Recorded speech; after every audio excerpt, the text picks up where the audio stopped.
artists, I'm gonna let you guys know right now, man. You don't have all the answers. Your team doesn't have all the answers.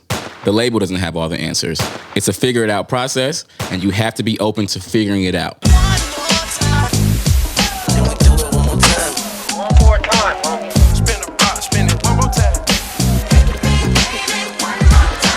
Ladies and gentlemen, welcome back for another episode of the One More Time podcast. I'm your host, Playback Ben, here with my co-host, H3, a.k.a. the Trap Jack Black. Trap Jack Black. Who do we have in the hot seat today, my friend? Welcoming in on episode 78 of the One More Time podcast, legendary member of Outkast, it's Big Boy. Can't believe we got big, man. This is crazy. Bro, this is a moment for sure for the culture. No, Yeah. in all seriousness, we have A&R extraordinaire. We got Naj Mullah in the motherfucking house. You dig. What up? Naj, appreciate you coming through, man. Appreciate you guys having me, man. I'm super excited. Big fan of what you guys are doing. And Likewise. You guys are headed to the top, man. I'm glad to just be a part of history right now. Bro, that means the world for sure. So No, absolutely. He is the U.S. A&R at TikTok. Did I get the title correct? U.S. A&R manager at TikTok U.S. right now. A&R manager at TikTok. Yes, sir. What does your role actually consist of, right? Like, what were you brought on to do? Because I feel like A&Rs nowadays have a very different role than they did, say, 20 years ago, you know? And I think that something like an A&R at a social media platform, those out there might not understand at all what it is that you're supposed to be doing in your role. Absolutely. I mean, just to keep it kind of discreet, because things are still building right now. You know, the company's still figuring out a lot of different things. But basically, kind of like what a traditional A&R would do. Scout talent and be able to scale artists from point A to point B. You know, taking them from the ground up from being undiscovered to being the biggest things on the charts. You know, being the biggest artist on the charts. That consists of, again, scouting talent, developing talent, putting financial opportunities in front of artists in order to benefit from their works, music strategy campaigns, all the nine, connecting the dots between marketing, digital, promo, and just being that person there for them on the music side. I know a lot of people are like, wow, TikTok does that all? It's like, we absolutely do, so. Yeah, is this related to like Sound On? Absolutely. Yeah. Okay, so for those that aren't familiar, that's the, I guess, emerging distribution arm? service. So it's kind of like, for independent artists who are looking for distribution, we have a distribution platform that you can just honestly go sign up for distribution to just all platforms, you know? Yeah. And that's the hopes of us, again, helping to create that strategy early in independent artist career in order to build them up and get them to that next level, you know, without having to make super long commitments, learning how to make the right decisions early on in their career so that they're more sufficient and have more leverage for the longevity of their careers. So what would you say to an artist that like still isn't sold on TikTok?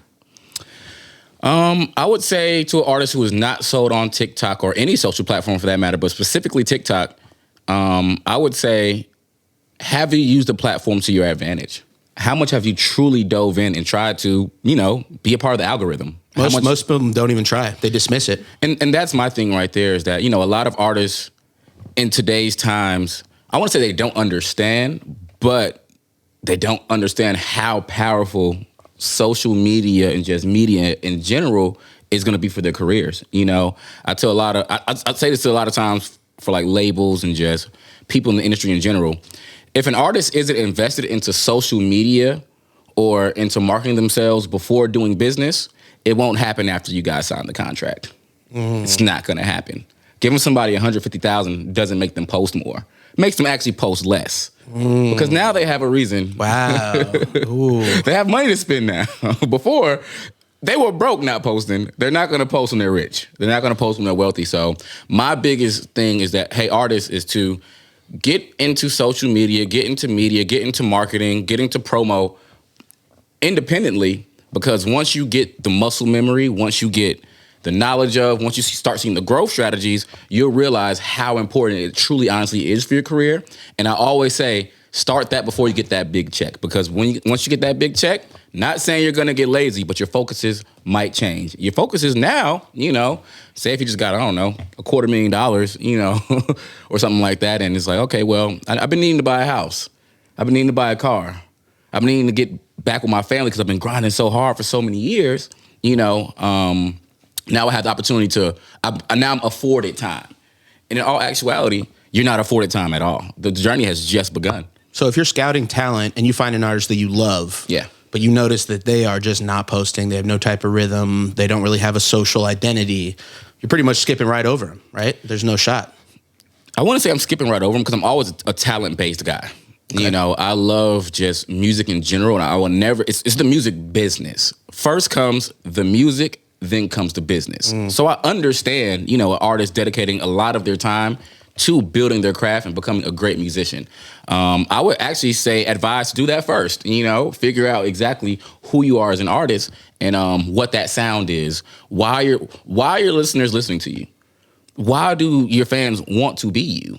You know, that's for all the consumers of music who aren't musicians. They literally listen to these songs almost like religiously. You know, they live by these records. They die by these records. So why are they listening to you? Figuring out those answers right there as a musician is key, number one. Number two, when it comes down to social media marketing and looking at that step right there, I look at that and see how bad do they really want it. Because everybody knows at this point that it's not all just I make great music. My music has to be heard. The best musicians are sitting in somebody's basement right now. Never heard of. Because of that next business step right there. And that becomes the networking, the social media platforms, media, and just even the understanding of business. So when you do get in those positions to be able to get that $250,000, now you know exactly how to handle it and how to allocate that budget. People don't even know about allocating budgets. Come on, man. You know, I want artists to learn more of that, but it's not necessarily an overlook for me, but it's definitely hey, let's have a conversation and figuring out what type of knowledge and how willing they are to get in that space. And you can tell right off the back kind of how bad artists really want it when you have those deep conversations like we're having right now, where you tell them these things and they're like, oh, man, this guy's talking a whole different language than what I'm talking right now. And it's like, I get it, but you're going to have to adapt and you're going to kind of have to figure those things out. And you don't overlook. If they're super talented, you don't overlook, but you do get down in there and you get to the nitty gritty and figure out, okay, cool, well, how willing are they to expand their minds, expand their talent, and expand, you know, their careers, honestly. And that's really all it is right there. So makes a lot of sense. How important is it for the artist to already have a lot of that, like, who am I? Why do my fans listen to me? Why should they give a fuck about me? How important is it for them to already have that kind of base knowledge of that identity from the beginning? Like, is that where you come in, or do you come in if they have that like general foundation already like established and known? Well, I think it's about what goals the artist is trying to hit. So a person like me, I'm a trench baby. I love being in the trenches. I get it out the mud. So an artist who doesn't have it figured all the way out, I'm willing to work with you. I'm willing to help you figure that out. But everybody's not going to be that guy. You know, everybody in the industry is not here to hold you by the hand and lead you to the promised land. You can take a horse to the water, but you can't make them drink. So me personally, I want to see that you have the capability to drink on your own, you know, and show me like, okay, cool, well, I'm trying my hardest to get to this point. If I can just see the effort is really all it is. If I can see effort, ambition, hunger, grind, I would allocate more of my time to that, you know, to figuring that question out. But like, what does the hunger and the effort look like to you? What does the hunger and effort look like for an artist for me to indulge in business with them? Yeah. It's figuring out the who, what, when, where, whys, and whats. A lot of people are going to tell a lot of artists, hey, yo, keep grinding. Keep grinding. We always hear that term. That's what they mean by keep grinding. Figuring out the who, what, when, where's, whys, what's, and hows. I guess you could add how to. Figuring out those not even figuring out the answer to those questions, but be willing to know, like, these are questions that I have to answer, and I will do what I need to do in order to educate myself in order to get into that spot. So if I see an artist who is trying to educate themselves, when I have a conversation with them, they're able to keep up to a certain degree. Everybody's not going to be an A&R executive and know exactly about everything that incorporates in blowing up artists from the music side. They're also not going to be marketing gurus. They're not going to be promo gurus. But the fact that they're even taking the time out to educate themselves in those departments and also able to have a educated conversation in those realms, it really shows me what that ambition looks like, because the average artist doesn't do that. They just sit in the house, which is cool, pull up beats on YouTube and rap to them. And by all means, get your shit off. You know what I mean? Get your shit off. I love it. You know what I'm saying? The music is great, you know, but those hard things, those intangible things is really intangible, you know? And that's what sets people apart. Yeah, I would absolutely. say. 100%. You can smell it from a mile away. You Yeah. can tell when somebody's just working at their mom's house and they're leaving it at that, or somebody who's working at their mom's house leaving her house. You know what I'm saying? Yeah. It's a big it's a big difference. Like, for example, 78 episodes. That will show somebody like, hey, yo, I'm working my fucking ass off. But then you have Shout out to us. You know what I'm saying? But you might have other people out there who do podcasts who might do 5 episodes Or in a matter of once 2 every, years. like, yeah. Yeah. Exactly. And it's like, wow, you know they don't want to really blow up like that. You know they really don't want that shit. Yeah. But the person who comes in here every week, 3 to 4 interviews a week, 5 interviews, 7 days a week, doing it like one more time. That's it. That's how you know somebody wants it. You can see the amount of effort they put behind their own careers, and the amount of effort they put behind their careers makes you want to indulge in that. It almost I love the infectious. underdog story. Yeah, Yeah. I'm the underdog. I'm an underdog myself. I never look at myself as not an underdog because every day, put it this way, Beyonce's team still sometimes doesn't get calls answered, and she's Beyonce. So me personally, I never look at it like, hey, I'm just all the way there. It's always an underdog story. It's always room to conquer something new that's going on. And I think that's the warm spot that people like me and a lot of people in the industry relate to. Yeah, absolutely. I Not mean, being too comfortable, right? Not Yeah. being too comfortable, yeah, no. But like, how much does it pain you when like the music's great, but you can't smell the hunger in them?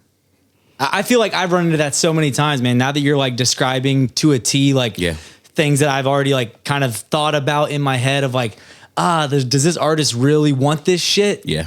And if the answer is no, but the music's fire, that shit like breaks my heart, bro. Like, is it? Yeah, it's extremely heartbreaking. You'd be like, damn, bro. Yeah. Like, damn, bro. You got the music, but you don't have necessarily the other pieces, and you're not necessarily trying to figure those out. I think that's the key part of what you're saying, man. It hurts It's badly. the willingness to figure it out, though. And not to feel like you have all the answers. So artists, I'm gonna let you guys know right now, man. You don't have all the answers. Your team doesn't have all the answers. The label doesn't have all the answers.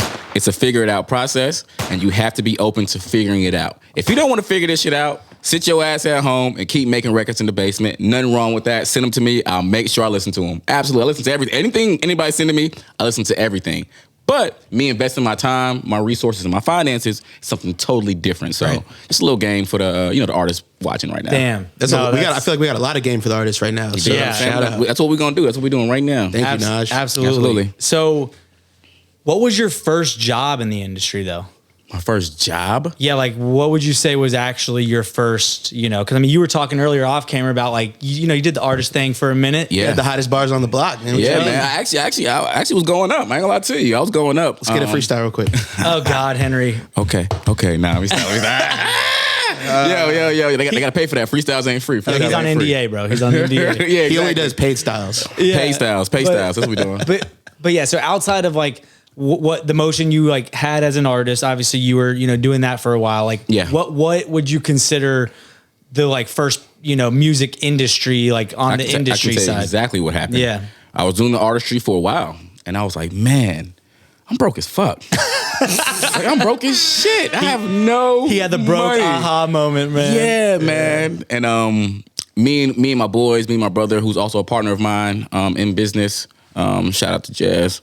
Okay, shout him out. Shout him out.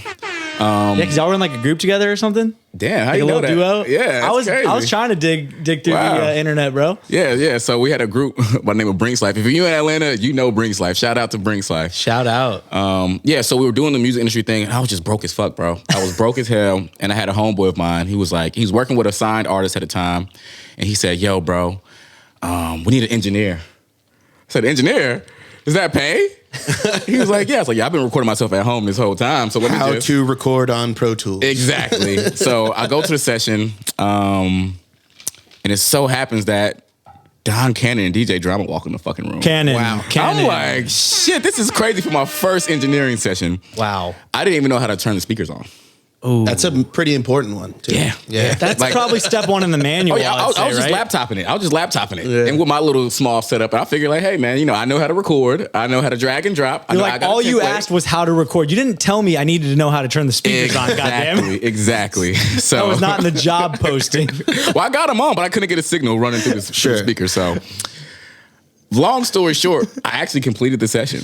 Wow. And I went downstairs to the studio manager at the time. Shout out to Summer Walker, who's not the actual singer, Summer Walker. Summer secures the bag. Summer Walker secures the bag. Shout out to her. That's confusing for everyone on the internet trying to tag Summer Walker. By the way, yeah, it's crazy. I tried to tag Summer Walker, and like someone else had talked about her. Yeah, Does that's her. DS? I'm pretty sure. And she was a studio manager at the time. And I tagged the wrong Summer Walker. Oh, yeah. Nice. She probably gets that a lot. I was like, God damn it. But I went downstairs and was like, yo.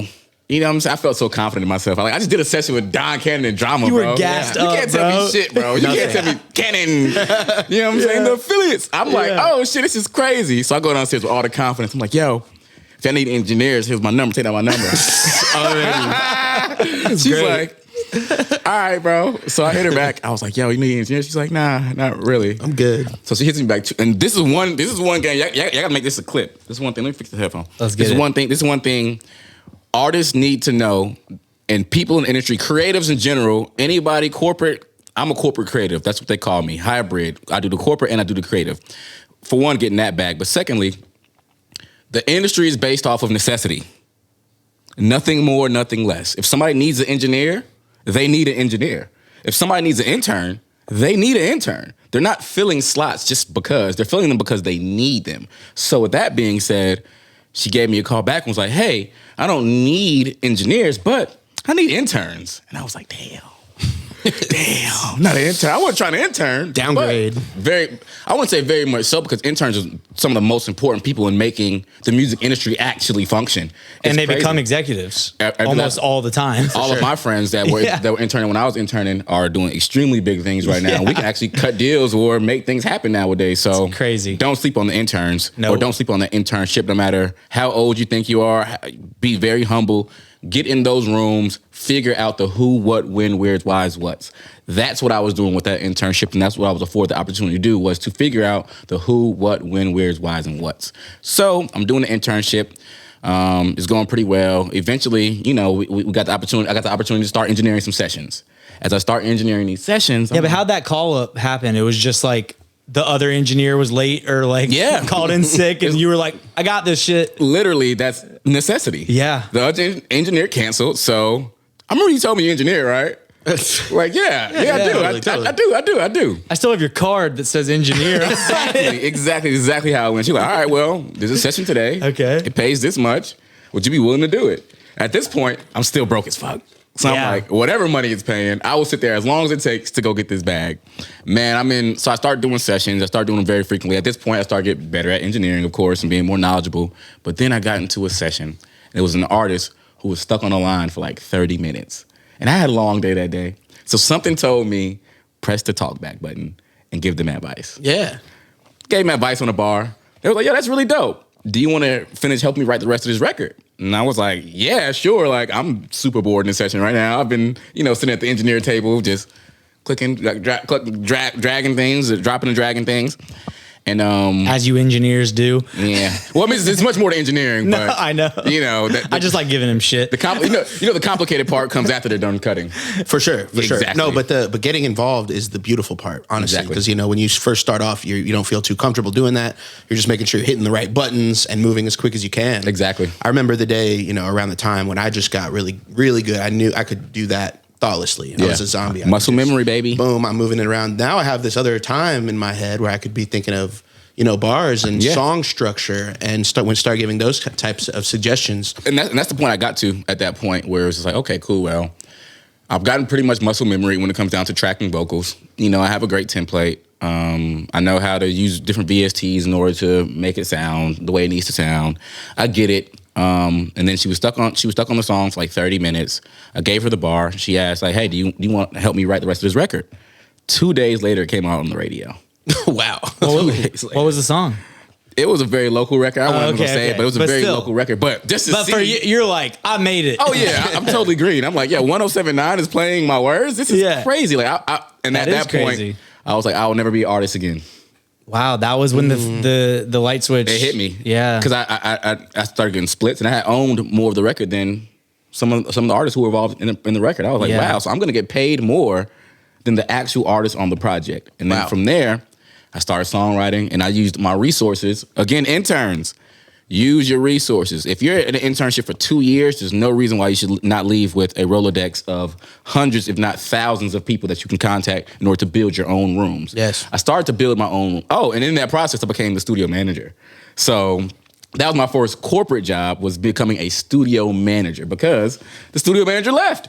Again, necessity. They're just like, hey, bro, we don't have a studio manager anymore. You've been here for like 2 years. Yeah. You want to do it? Fuck it, Naj, come on. Yeah, you want to do it, bro? I'm like, yeah, come on. I'm like, absolutely, I'll definitely do it. The necessity thing has been a theme on the podcast for sure. We've had like a DJ who is a DJ because he was working with an artist that needed a DJ at the time, and a graphic artist, that someone needed some art. So pick that up, and then that's what they do now. That's a major thing right there that you're talking about. You just got to be present, man. It's like, how do you want all A's in school, but you don't show up to class? Yeah. How does that even work? How are you going to be, valedictorian? You don't even go to class, let alone log in online to do the homework. Right. So that was that whole process. So I went from studio. I'm studio managing. I actually put engineering to the side, so I'm studio managing and songwriting full time now. But as a studio manager, you see how much studio time is not being used. And you have this beautiful space in front of you. And you're like, you know what? Let me just start to book my own sessions and just create reference records. I started to have a pipeline of other A&Rs. At this point, I wasn't even A&R. I started to have a pipeline of A&Rs, producers, instrumentalists. So you got beats as well. Yeah. That you can write to. Absolutely. Yeah. That I can write to and that I can put together in the room. And vocalist, everything. I started to realize, like, hey, there's somebody like it's a singer who's been singing since she's been 7. Bro, I use auto-tune. You know what I'm saying? I'm an auto-tune phenomenon, but there's somebody out there who's really talented. By the way, we have a shirt for you if you'd like one. We'd love to give you a... Oh, there you go. Auto-tune, baby. Let's go. But I started to look at the overall landscape once I figured out what splits were. I had these big resources. I was like, hey, I'm just going to put together sessions. And wherever these sessions lead me, they're going to lead me. I started to get major placements. Then eventually, I got a Grammy nomination, and then what was that for? Revenge of the Dreamers 3 project with Dreamville. So what were those sessions like? We've heard multiple different perspectives. We've heard Jace, we've heard Deshaun, we've heard a bunch of people talk about like what those sessions were like. Lots of stories. What's your take on like from the Dreamville sessions? What that environment was like? Man, beautiful chaos. Beautiful chaos. It was fucking beautiful chaos. It was just like. You had everybody and their mom pulling up to that shit, bro. Who was the most random person you ran into? Probably the Milwaukee Bucks. The Bucks. Yeah. It's always the Bucks. It's the Bucks, bro. It's like, what the fuck is Giannis doing? Why are y'all here? Yeah, I go up to Giannis. He's like fucking 7'6". I'm like, yo, bro, I really fuck with you on the court, bro. You know what I'm saying? Want to hear these beats? It's crazy. Why would he want to hear these beats? Why would he want to hear beats? He doesn't rap. Why is he at the studio? Exactly my point. But it was beautiful though. It was really fun. I would say the Milwaukee Bucks were the craziest. The best connection I got was actually J. Cole himself. Sure. I was able to connect with him, and how so? Like, how do you approach J. Cole at his like massive writers camp? Right, like I'm sure he's getting flooded with people trying to shake his hand and strike conversation. What do you tell to the nervous guy that wants to introduce himself out there? Well, I didn't introduce myself. Okay. I had great friends around me who already kind of worked with his camp a little bit and kind of worked with J. Cole a little bit, and I've never asked my friends for anything. I didn't even ask for his introduction. I never said, hey man, put me in this spot. I got myself to the camp. They didn't know I was even gonna be there. I text them, was like, yo, you here? They're like, what the fuck are you doing here? It's like, yeah, I made it to the session. So one of my friends was just like, yo, Cole, it's my homeboy Naj. That was literally it. I was like, yo, what up? I'm Naj. I love that. You've been planting the seeds by just doing good business your whole life, right? You have to plant the seeds to watch the tree grow. Yes. There's only one way to do this. Everything's going to come around full circle, but you have to put in that hard work that people aren't going to see. Like the seed goes under the soil. You're not going to see under the soil. You're going to see that little thing sprout up a little. You're going to see something sprout, but into those beginning stages, you just sow hundreds of seeds that you just never know. So I built a relationship with one of my homeboys who's an artist, producer, who was working with J. Cole. He just like, yeah, yo, Cole, this is Naj. He's like, yo, what up, Naj? We finna go pick out some beats. Come pick out some beats with me real quick. And it was just like, all right, I went in the room. It's like 30 people in the room, some of the biggest names from production to artists, and I'm sitting there like, oh shit, mama, I made it. Mama, I made it. But no, actuality, still a long journey after this, but we get in the room, somebody plays this beat, a producer plays this beat, and this is a pretty big producer, and everybody in the room was like kind of sitting there, and J. Cole just goes like, yo, Naj, how you feel about that beat? I'm like, fuck, bro. Like, You're like, me, Naj? Me. Wow. Is there another Naj? I was surprised he remembered my name from the introduction. Yeah. I'm like, wow, you remember my name? He was just like, yeah, Naj, what you feel about this beat? I was like, yo, I hate it. I absolutely hate this beat. Wow. I told J. Cole I did not like a beat on the first day I met him, in the first hour I met him. And I bet he respected the hell out of you. He respected the shit out of it. He was like, me too. Damn. Me too. Can we go to the next one? I was like, oh shit. So he let me pick out a beat, and then me and J. Cole actually go into a studio room together and start cutting references. Wow. I'm like, yo. No fucking way. I'm going through my shit about pre-made bars I already have to like fit the beat. I'm going through them. He's like, yeah, that shit hard, bro. Yeah, but move that part right there. I'm like, oh shit, I'm writing a song with J. Cole right now. This is fucking nuts. He's like, yo, go in the booth and cut that shit. I'm nervous as fuck, but I'm like, fuck it, I came too far already, so I go in the booth and I cut it. And I cut another one, and I cut another one. How did he know that you were also able to do that? Like an artist too? Well, did you like tell him like, yo, I used to... No, you know what I mean? Like, because there was probably a lot of people there that weren't going to just hop in the booth, though, Or was right? it could have just been a reference. Was it just yeah, it was just reference. So Yeah, but I'm not cutting a songwriting. reference. I mean, Like, yeah. You should be able to. If you're in the room with J. Cole, you better figure it out. I guess I'm hopping in the booth. Yeah, if you're in the room with somebody like that, you better figure it out. You better untuck them. Open your mouth. You better get to work. Use your vocal cords. You better do read. something. Even if you got to keep it honest and be like, yo, I don't cut vocals. Tell them that and keep it real with them. You know, just keep it real with yourself. But This is a blueprint. I have been cutting vocals for my whole entire life. No, I know. It was perfect. So It was perfect for you. Yeah, it was like, oh, But wow. I'm like getting nervous thinking what I would do in this Yeah, nah. situation. Like, I was hey, like- Ben, like, cut that shit. I'm like, Cole, I'm not going to cut a reference right now. in front of J. Cole. It was fucking intense. That's But I great. cut it. And he was like, yeah, that shit hard, bro. So I just kept cutting references. He was like, yeah, this shit's hard, bro. Next thing you know, we just kept the relationship throughout the camp. It wasn't just that one studio session. Now, when I'm passing J. Cole, he's like, yo, what up, Naj? My brother. And it's just like, everybody else is looking like, who the fuck is Naj? You know what I'm saying? Like, by perception alone, they were just like, wow, who's the kid over there who's connecting with J. Cole? And then some of the other artists started to connect with me, and they were like, oh, wow, like, he's actually supposed to be here. He's actually, what you would say, one of us. And, Unlike Jace, who I think snuck in the back door, he said. Yeah. He was like, I didn't have one of them golden tickets or anything. I just snuck in the back or something. Well, see, the thing is, with the golden ticket, I went through an A&R at that time who was like an intern. I bumped into him at the studio I was working at, and he was just like, yo, I got these sessions coming up with J. Cole. Like, you want to pull up? And I'm like not even believing it at this point. So I've been sold so much shit in the industry. I'm like, all right, yeah, bet. Just hit me up when it's time. Yeah, right. Let me know. Yeah, J. Cole's going to be there. Dreamville, J. Cole, absolutely, I get it. Okay. Turns out he was really working for Dreamville. Yeah. And they were really having the sessions. He called me, he was like, yeah, bro, like, it starts tomorrow. Are you free? And I was like, absolutely, I'm free. Just send me the address. At this point, I didn't even have a golden ticket. None of that shit. I had to like literally be like, yo, I need a golden ticket. I need this because I need to sell this shit, bro. I just can't pull up and not sell this shit. People have to see, like, industry goes based off, especially hip hop and R&B goes off perception as well too. So much. There's a lot of perception. So if I can my sell God. the perception that I'm one of these guys and I'm in that circle, and humbly, because I know I can perform. I actually do know all the guys who are going to be there. I know Jace. I know all these other people who are going to be at this camp. I know all the artists. I know their A&Rs because they all come through my studio. Yeah. They know my face. They just don't know what my face and what I actually really do. So I fought for myself to get that golden ticket. I was like, yo, bro, who's doing the tickets? Who's doing the social media side of things? I need to know because I need to get a ticket. I need to get a ticket for one of the producers who I was managing at the time as well, too.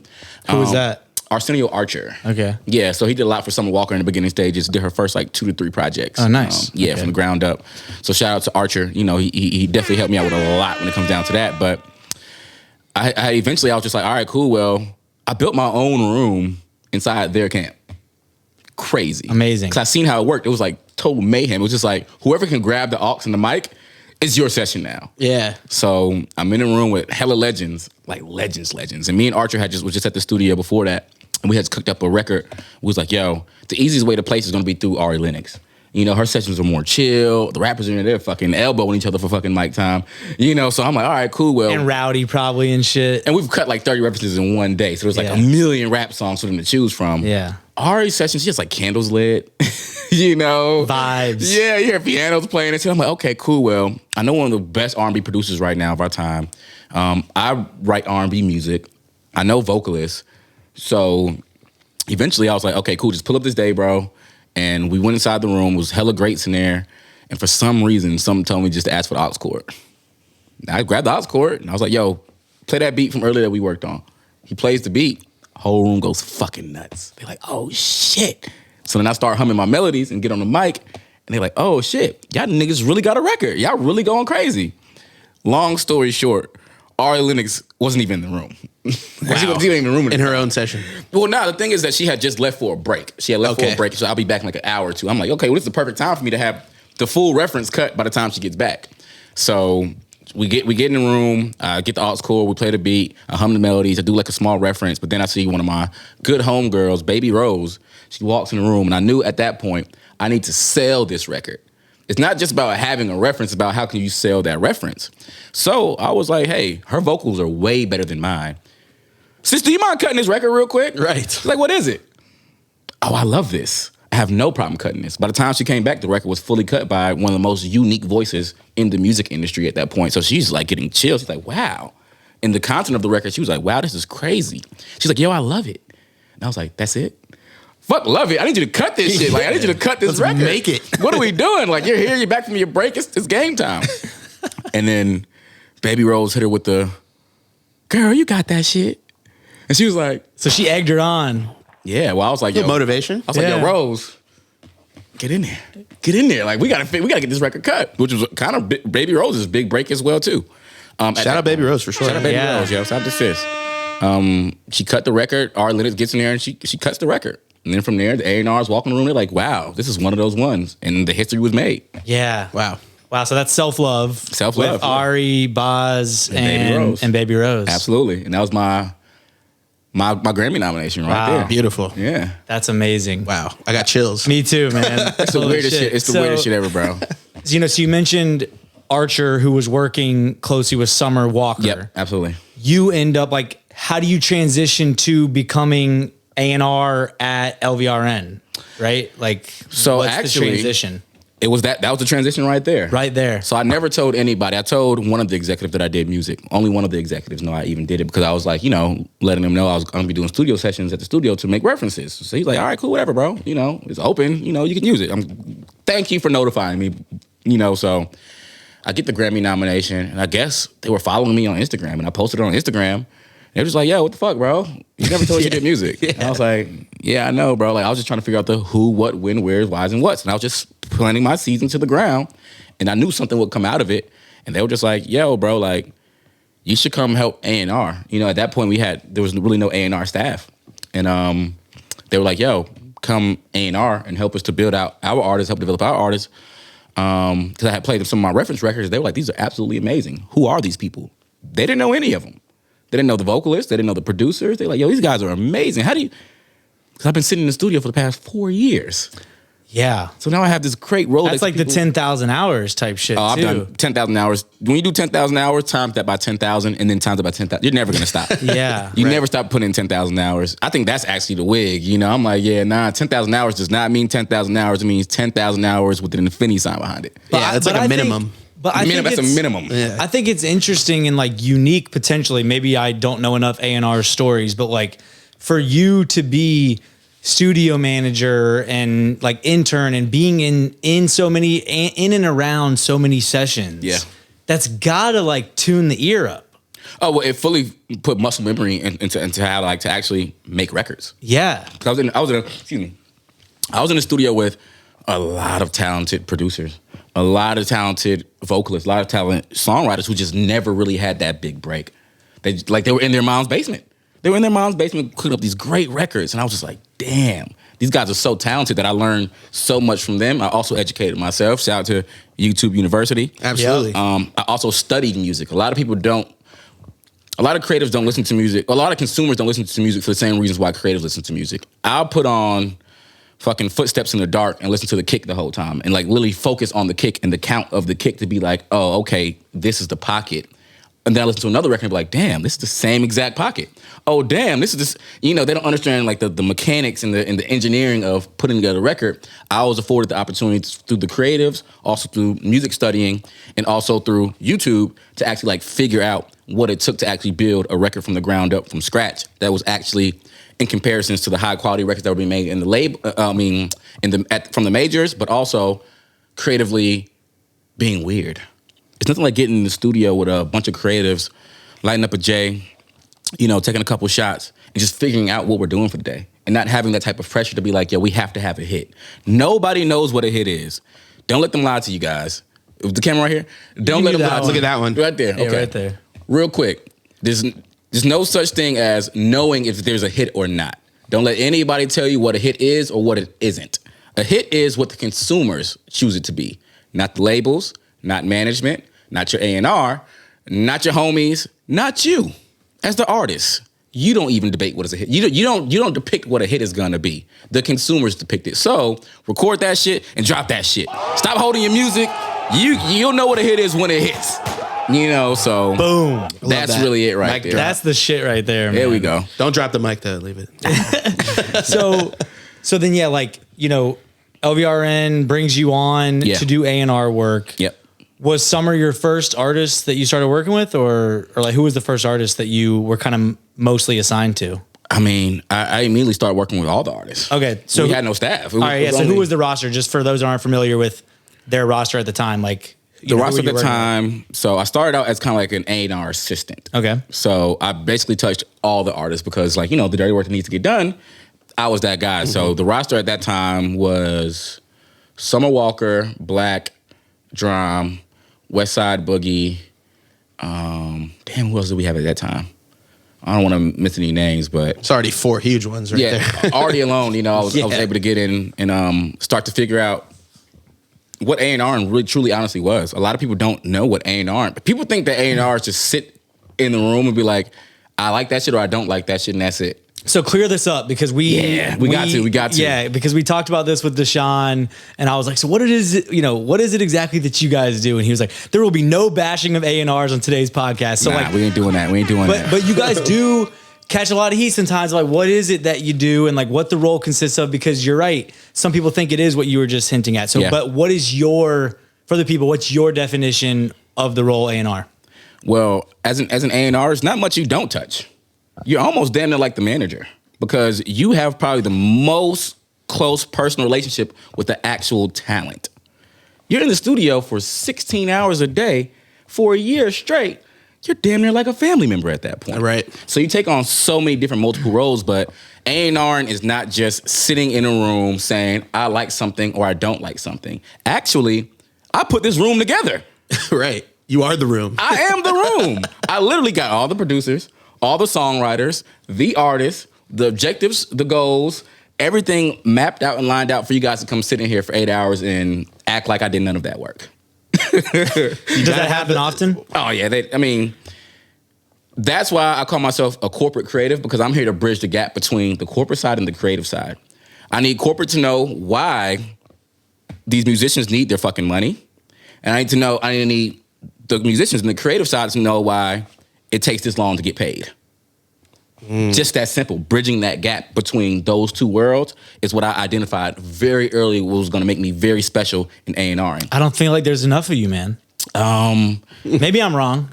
It's some dope A&Rs out there. I got a lot of good friends. But on the like corporate creative, like I love that tagline and that. It's already my LLC, exactly. So anybody, it's already branded. I love that. Yeah. I was like, because like I said, I mean, this is, to your point, the music business, regardless of which you argue comes first. You say it's the music, then the business. I don't give a fuck which one you say, comes first. It's both. It's both. Exactly. It has to be, you can't do one without some the other. parts both, Exactly.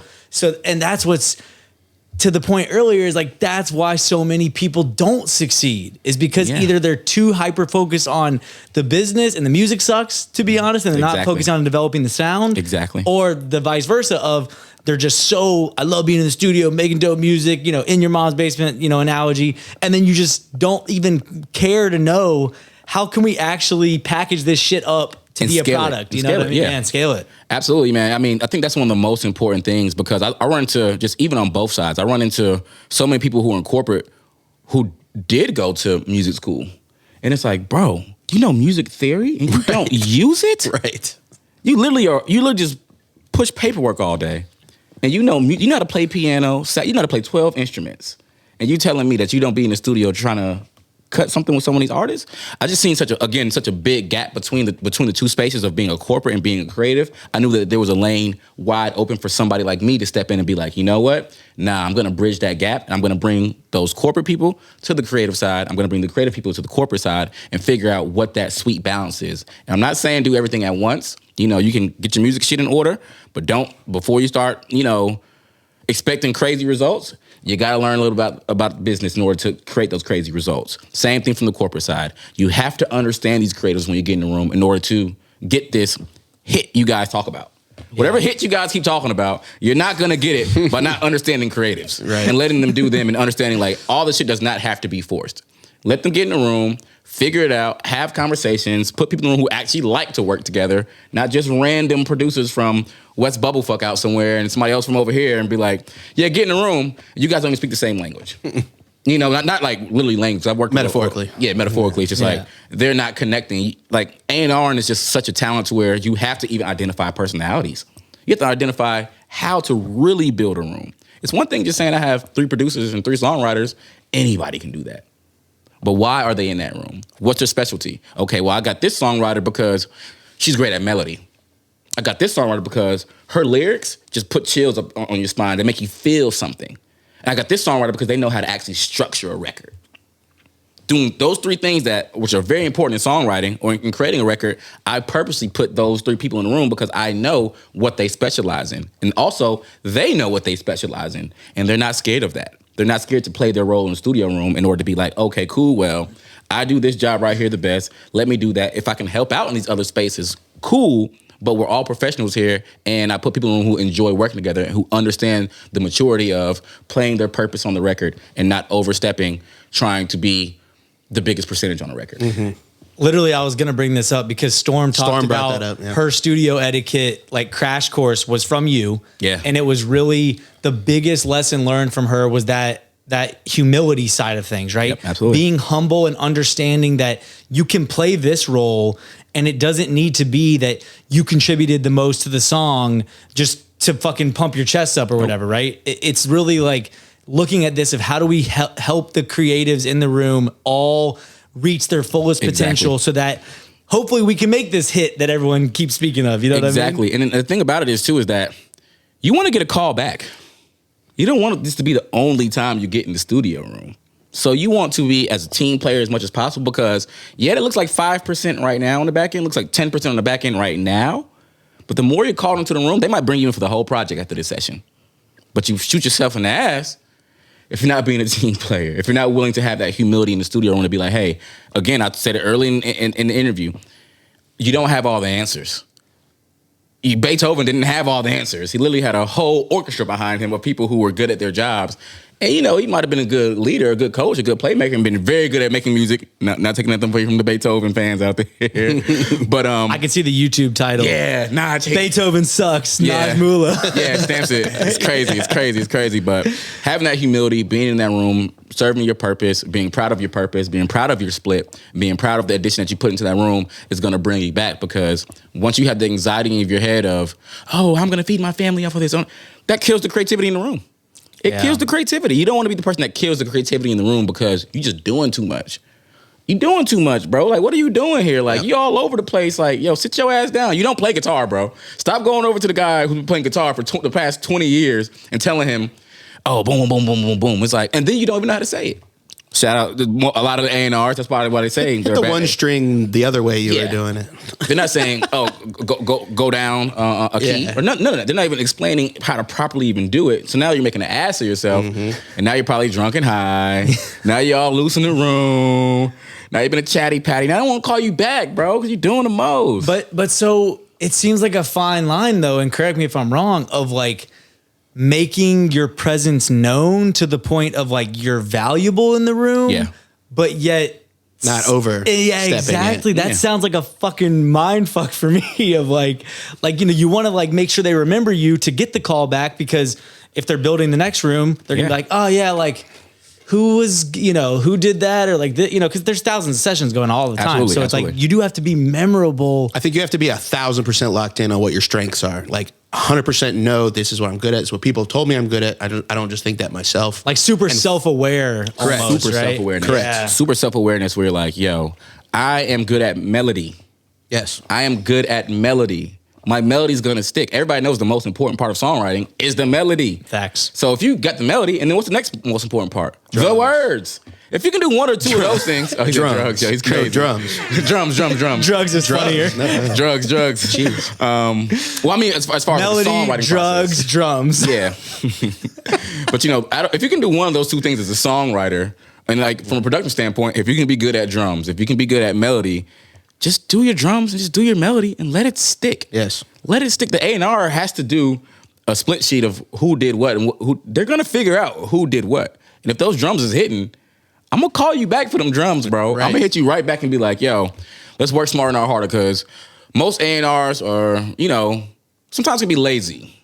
It's the work harder, not smarter thing. If you have 10 producers that you can go to at any point in time, and they're gonna get anything that you need to get done, you're gonna call those 10 producers almost every single time.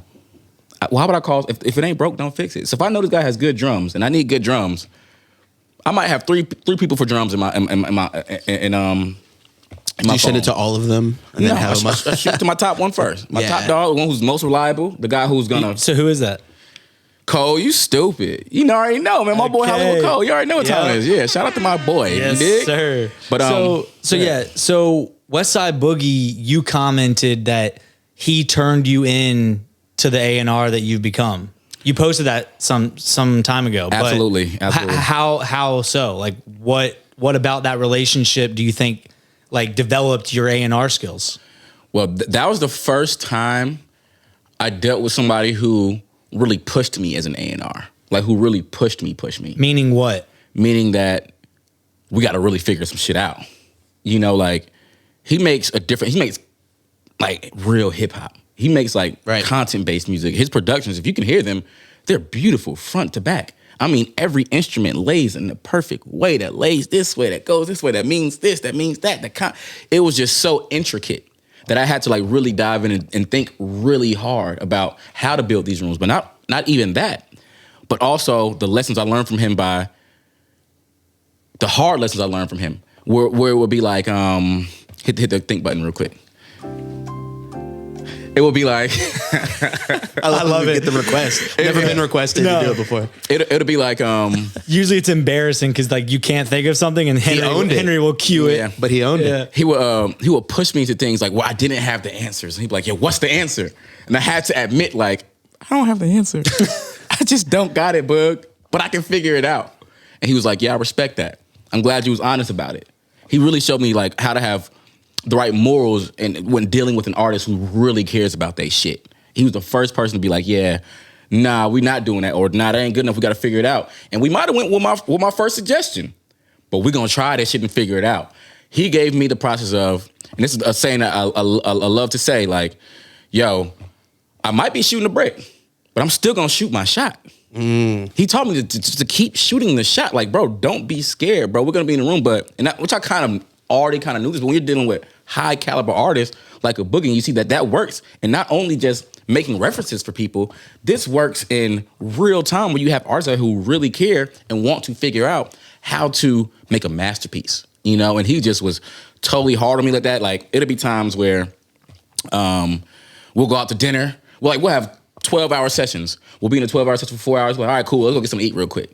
I noticed like the flow of it where it's like, it doesn't have to be forced. It's just so organic, and things just happen where, I'll give you an example for the Can't Even Lie record that he had with Soulja Boy on his last past album. One of my biggest things I like to say to people all the time is, bro, I can't even lie. And he got so tired of me saying that. He's like, bro, why you keep saying that? Because you're about to say some real shit. It depends on what you call real shit, but I just was like, yo, I can't even lie. Like, I would just say what my opinion was and how I felt about things. Bro, I can't lie. Like, I'm just a super transparent person. He's like, bro, why the fuck you keep saying that shit, bro? Why you keep saying that shit? So long story short, he gets on the mic. He goes, I can't even lie. I said, that's the fucking hook. That's the hook. That's the hook. He's like, yeah. Amazing. This is a diss track to my A&R because he keeps saying, can't even lie. No and I'm way. so fucking tired of it. So I'm gonna make a whole song about it. Wow. Amazing. And we're gonna put the biggest liar in the world on that motherfucker, Soulja Boy. Right. That's Whose idea was that? Me and Justice. Okay. Yeah, so we thought of the idea. Shout out Justice, man. Yeah, man. Shout He out wears Justice, cool man. pants. I've heard. Yo, talk to us about the like work dynamic of an LVRN. It's such an odd structure from just the outside looking in of like, what, 5 co-founders originally? Yeah, And then obviously they just brought in Powerhouse Amber Grimes. Yep. You know, you were part of the team and stuff. Absolutely. But like, what was the work dynamic like there? I know obviously you've moved on since, but like, what was it like with that many, different types of personalities that were each co-founders? I picture like a giant table with everyone sitting around it, like fucking the heads of whiteboards the houses, everywhere. I don't know, like Game of what was Thrones the- style. Like. Well, it's crazy because each one of the executives had their own style of being executives. So you were able to learn from so many different standpoints. So like Justice is totally different from Tunde. Tunde is totally different from Sean. So you would see the different qualities and characteristics of what it takes to be a well-rounded executive. And I was able to take the things that I liked about Justice, things I liked about Tunde, and combine those things. And I was able to be like, hey, the things I don't like, I can leave that shit to the side. So it was a big learning experience to be able to learn from so many different dynamics and so many different personalities at once, and see like, okay, cool, well, there's no right or wrong way to do this shit. There's no right or wrong way. It's just the your way that way. works. It's your way. It's your way, whatever way that works. So I really learned that from them right there. Was just like, yo, you got to be able to take risk. Everything's not going to be given to you. So you got to be able to take risks. You got to work really fucking hard. Like bro. I worked so hard over there, bro. Like I was literally working 18 hours a day. Damn. 18 hours a day and sleeping in the studio. Wow. And sleeping. I didn't go home for 2-3 months at a time. After a while, I didn't have a home to go to. That's how hard I was working. That bills didn't matter to me. And not having a place to stay, man, I'm sleeping in my car. Wow. So I got to make it to my internship. I got to make it to studio manage. I don't care about nothing else. That's what it taught me, is that you have to really want to persevere, because it's not easy. It's not easy to make hundreds of thousands and millions of dollars in the music industry. Count that out. If right now, if you're looking at me, it's not easy to make millions of dollars in the music industry. You got to work your ass off like you have nothing else to do. Things are going to be affected. Loved ones, relationships, your own personal thing that you want to do, shit, even your grooming, money, everything will be affected. If you really want this shit, you really going to go through all that and go get your bag, period. That's what I learned. Period. Yeah. Got to really want it. Why do you think they win LVRN? Right? Because they want it. Yeah. They just simply just want it. Nobody's special, bro. Like, nobody's industry special. Like, what I mean by that, I'm not taking discredit from any other executives or not even from LVRN, but it's no brain science to success, bro. You got to work hard and fucking want it. So that was the culture there then. Like the corporate culture was like work ethic, like across the board. Absolutely. Yeah. They put you to the test to be like, okay, cool, well, barbecue or mildew. I know we all know what that means. Either you're going to persevere or you're going to fucking mold and rot away. And then you had an option. You had an option to do that, or you had an option not to do that. Me personally, I didn't have anything else to do in the world. I had nothing else to do. I didn't want to do anything else besides be in the music industry. And I was like, yo, I'm going to take advantage of every opportunity, even opportunities that they didn't give me. I found opportunities. Like, even one man's trash is another man's treasure. Whatever somebody doesn't want to do, you pick that shit up. If you're a beginning A&R, you're A&R assistant, you're A&R coordinator. If you're a studio manager, anything possible where it feels like entry level, take on other responsibilities that your boss doesn't want to do. You're gonna create your value. You're gonna learn at the same time. Things that they don't think they're teaching you. You're gonna learn because, hey, well, shit, I don't feel like delivering this project. Hey, you wanna? I would love to. I would love to deliver a project. Okay, well, I ain't got time to do that. The executive ain't got time to do that shit. You wanna? Absolutely, I'll do it. Because now you learn how to deliver projects. Learn about producer agreements. You learn about the legality side of things at the same time as learning the creative shit. So take advantage of opportunity. And when it doesn't seem like an opportunity, it's still an opportunity. It's always opportunity around. The knowledge is the opportunity. You putting it into play is up to you. Again, you can bring a horse to the water. but you can't make them drink. That's beautiful, man. Boom. Yo, amazing, Naj. We have entered a final segment of the podcast. Let's do it. Let's do it. Where the fuck are we at? What we doing? Naj Mullah, we are at the rapid fire rampage. Let's do it. It's going to be a 3-part rampage. There were so many gems in that interview, by the way. Clips for days. Can't wait to We go crazy. We go edit that viral. one. We go viral, baby. That one was amazing. Yes. But it is this final portion that is going to really test where we are at with this interview. It's a 3-part rampage. I'm going to hit you with some short answer questions. Then we're going to do a this or that. I'm just going to give you 2 choices and you pick one. And finally, the word association. I'm going to say one word and you just give me one right back off the top of your head. Let's do it. Buckled up? Let's get it. Starting with the short answer question.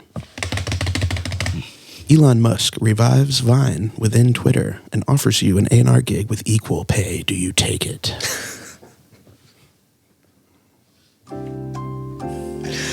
TikTok's like, think quicker. I got my answer. Elon, hit me on the side. We'll talk. You got my number. Hit my phone, Elon. You know me. I love You know who I am, Elon. I love it. You got up that bag. Why would I leave safe for the same? Nah, baby, you got up that bag, baby. What we doing? We know he can. Exactly. We know Got it's it. possible. I need a little piece of Tesla. Right. Yes, we all do, man. You know? Throw a car on top. The newest model. No, not just the car. I need equity. Yeah. Yeah. Don't let the fool That's you guys. short-sighted. On top. Yeah, exactly. Yeah. It's a signing bonus. I need one of Tesla 18-wheelers so I can start my own business. Oh. There you Yeah, I don't need this regular car. Yeah, you got to think about it.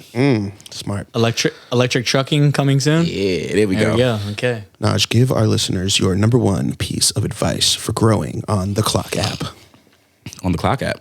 Yes. What's the Clock app? That's what they're calling your platform. Wow, the Clock app. What's the biggest way to grow? Is that like the diss version? Yeah, of that's crazy. That's crazy. No, Did you just throw shade? It's like- in it? it's That's just crazy. it's You not- know that, right? He's been there. Yeah, I was like, I didn't mean damn, to- bro. I thought it was just That sounds like a freaking slur or Yeah, something. man. It's a nice nickname. Clock app. Wow. But what's the best way to grow gonna on bleep that out. platform? One piece of advice One piece of advice from is someone that is from inside. consistency. Just like anything else in life. These are not. People try and overcomplicate this shit. Yeah, it's not that so complicated, much. bro. It's literally just be consistent and like They need to hear you'll that. hit the algorithm eventually. For sure. Exactly. Naj, invent an app. What would I invent as an app? Invent an app. Corporate creatives. What is it? Give us like what's it? What do you do on the app? Everything.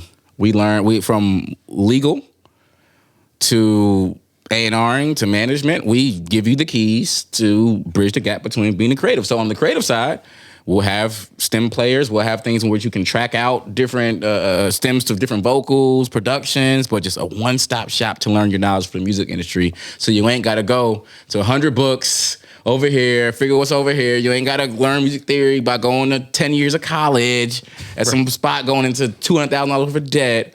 You just download the Corporate Creatives app, and we're going to put you in the building. Damn, I'm about to rip that idea. Oh, yeah. We can partner. We can partner. All right, we just made a deal. Here we Corporate go. creatives Don't coming partner with soon. him. His first idea was to rip, not to partner. So. Yeah, no. But you got to fuck with the people who are hungry. That's how you got to sure, build for allies. sure. I'm getting That's it all by any is. means, Henry. You know what I'm saying? I like it. Naj, you can have dinner with one professional athlete, one professional musician, and one professional actor. Who are they? LeBron, Jay-Z, an actor. I don't really know these niggas like that. Me neither. Yeah, I don't know these niggas like that. You know an actor. I do know an actor. I'm gonna go with Denzel. Fuck it. Oh, Yeah. damn, Can't that go sounds wrong like there. a fire dinner, man. Star-studded. Oh yeah, it's crazy dinner. Shit. A lot of checks gonna be cut during that night. During that night. Hopefully. He's cutting me out of this corporate creatives deal already. Yeah. You're done. You're done. Well, I have this partner, but Jay-Z's gonna don't be worry like, about him. Fuck him. Listen. They don't even know the guy anymore. That's how it goes. But yeah, Ben it's crazy. who? It's crazy. Fuck. Man. Actually, I have a podcast I own. It's called One More Time. You guys should. Yeah, I'm gonna rip off your shit. One More Time is now mine, man. Yeah, it's done. We'll cut you in. We'll cut you in. We've been looking for a new equity partner. There we go. And Jay-Z might be him. Yeah, or Naj Mullah. Naj Mullah. Yeah, I like that. Shout out to Hov, but I need that, baby. You already rich. Let's go. Naj, if you were arrested, what would your friends and family assume it was for? If I was arrested, what they assume it's for? Probably. Yeah, there we go. If I got arrested, what would my family and friends assume it's for? The bag. There's no other reason for me to be getting locked up besides making some money. And I don't do nothing illegal. But if it was something, it'd probably be related to getting some money. Like an embezzlement scheme. Yeah, I won't say Running a embezzlement. Ponzi scheme. Yeah, you know what I'm saying? Yeah, something that's a little more discreet. Yeah. Okay. This next one is a bit of a philosophical question. Let's do it. Is water wet? No. Water's clearly not wet. Clearly. It's clearly not wet. Yeah, no. Of course it's wet. This next one is... Wait. Oh, so you're saying it is? You tell me. It's your question. We asked you. This is your question. No, water's not wet. Okay. There it is. Still up for debate, but Eh. Our fan favorite here. You must get rid of 3 states. Which states do you delete? I mean, North Dakota, South Dakota, off back. We know that. Like, this is literally... Well, now there's a lot of resources out there. No, One but- I would understand. Both is you know... Well, I want to consolidate them. Okay. And make it into just Dakota. But that's beside Yeah. the point. That's a little deep for That's them. fine. Deep, but That's just getting rid of one then. okay, let's get rid of North Dakota and just make it Dakota. Perfect. Okay, so that's one. it's like getting rid of North Korea. Yeah, Making it's it just crazy. Korea. Ah, damn. Shout out to North Korea, South Korea. Why does the North always Yeah, get yeah. fucking... It's I don't crazy. know. It's Anyways. crazy. All right, so 2 more. North Dakota. I would get rid of LA. So California altogether? Entire state? He wants Damn, to- as a state. He wants to... I just want to get LA. I just want LA out of here, man. The traffic is nuts. I just can't do it anymore. It's the whole state or nothing. Okay, well, not California. I like California.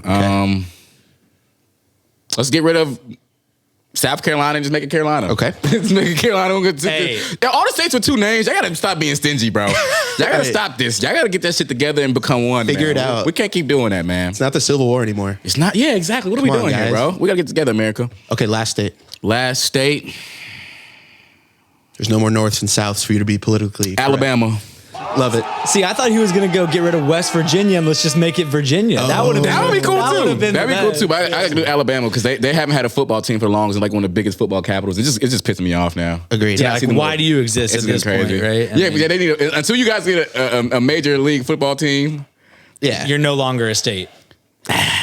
I mean, Sorry, baby. in this hypothetical world, said. yeah. It's been said. Sorry, Alabama. Moving on. Just because I want to see better for them in the Right. football thing. Okay, fair I'm enough. tired of hearing Roll Tide. Moving. Tired of it. Naj, how many Pop-Tarts would fit in a Porsche? In the front trunk or in the car? Period. This is all the No information. further information given. How many Pop Tarts can fit in the trunk? No, in a In a Porsche. Porsche. In a Porsche. What kind of Porsche, though? Okay, well, there's No Yeah. more information. Okay. How many Pop Tarts can fit in a Porsche? How many Pop Tarts does it take to get popping in the Porsche outside with That's the a panoramic Oh, roof? Grammy record That's coming soon. crazy. I would say 1 for the fact of we on one more time right now. Let's We go. on One more Pop-Tart. One One more Pop Tart in the Pop-Tart. Porsche, baby. Part 1. There we go. That's how we gonna do it. Part 1 of the Red Band. Is there about to be a Pop Tart song? Like, I think we a Pop-Tart in a I Porsche? think we should write that My now. Pop Tarts are cool. My Pop Tarts in my book bag when I'm headed out to school. oh God, There it this is. guy can write. There we go. There it is. Moving on to part 2. This is the this or that. Part 2. Let's do it. Starting with Big or Pac, Big. TLC or Destiny's Child, Destiny's Child. Kanye or Kendrick, Kanye. Rock or He's Jack? standing with Ye, folks. Absolutely. He's standing That was a with big statement He in hasn't done this anything to me. climate. He's done nothing to me. I don't know. He ain't Okay. done shit to me. Fair So. enough. His music is great. It's fucking great, bro. Oh, Makes, God. makes good music. Can't Oh, deny God. that. Well, We're not going there. yeah. We'll leave it go at about that. this shit all day. That's for another interview. We do a Right. Kanye debate. It's an entire interview. Yeah. Rock or jazz? Jazz. Dogs or babies? Babies. We got one on the way. Yeah. That's right. Listen to only your 3 favorite artists for the rest of your life, or never listen to your favorite 3 artists for the rest of your life. Listen to my favorite 3 artists for the rest of my life. Putting them on repeat. Yeah. These guys don't know what they're doing I anyway. guess he'd be leaving the A&R role at that point. Now I'm gonna aim Unless off he for got them. to work for them. I'm gonna aim off for God them. damn it, nah. Hove, holla at me. Hove. Yeah. You know you owe me a little check. Don't do that. That's right. Be able to see into the future or not, because that's a scary one. Be able to see in the future. Fuck it. Taking it. Yeah, fuck it. I ain't scared of shit. He's checking the Powerball numbers. I'm checking to see if I have Alzheimer's dementia. I'm gonna check to see what my health is at. I'm gonna see if I got cancer in the long run, so I know how to do this shit right now. You know how much time you have. How much time I got right now, baby? Right. We're gonna run it up. Okay. 10 kids or no kids? 10 kids. Mildly allergic to dust or aggressively allergic to pollen? Yeah, it's fucking nuts, bro. Crazy. That's a horrible choice, bro. Like, who wrote this? I have no part in this. Okay, This segment. These are your questions. right Yes. They're this is- God given. They come through me. I'm a vessel. I'm just a vessel. here. Yeah, you're good at this. I would say, since we live in the South too, Maui dust. Yes. Because it's just too much pollen, bro. Dude. I would literally. I already feel like I'm aggressively allergic to pollen. See, So I give me the mild dust. Couldn't do it. Have a third leg or a third arm. I already got a third leg. That's it. Leave it there. This just became X-rated so quickly. Leave that. That's perfect Oh, you answer. got it. Perfect answer. Naj's OnlyFans coming soon. That's crazy. Subscribe here. /A&R. Naj _Mullah A&R. It's crazy. Last one of the this or that. Get a faced hat of a Russian flag or lose your dominant thumb. It's fuck, bro. Shit. These are intense. Lose both my dominant thumbs or just one? Just the dominant one. Shit. Well, tap the shit on my face, man. Fuck it. Mother Russia, part 2. Mother Man, Russia. fuck it, man. I took the walk to Poland, man. Oh. You know what I'm saying? It's Right. Russia, Poland, they're Similar. Yeah, not exactly. Close enough. close in like demographic. Proximity. Yeah, Closer than here. For sure. Exactly, yeah. So I'm taking the walk to Russia with me. Which, by the way, he's talking about like you don't know what's going to be a hit. I guarantee Yachty didn't make that song thinking this is going to be a massive trend. You know what I mean? Exactly. Amazing. Last part is the word association. I'm going to fire do it. one word at you. Just fire one right back at me. Here we go. Okay, cool. Let's do it. Starting with hip hop, Naj. kidnap, Jeffrey Dahmer. therapy, Everyone. VR, VR. virtual reality. X videos. It is the main use for it right now. Virtual porn, of course. Sure. Officer, Lil Wayne. Like one of my favorite songs in high school. possible hint for later. Let's see. Pooch, Pooch. Like pooch, Pooch. Cooch. Cooch. cannabis, Naj. granny, Sadie. Shout out to my grandmama. Shout out Mima. You dig what I'm saying? W, Naj. Winner, baby. mirror, Naj. dump, Morning. That's perfect. Got to get that one out of the way for the day. Yeah. Chips, Rap snacks. Lil, Wayne. Full circle moment. crypto, Currency. trend, Naj. spicy, Ice. Ice Spice. I see what you did there. Yeah. I was there. You a munch. Podcast, One more time is one word to me, baby. Let's go. That's one word to me. and finally corporate. Creatives. Let's go. Let's go. Let's do it. What a rampage. Appreciate everyone for tuning in. This has been Naj Mullah. You dig.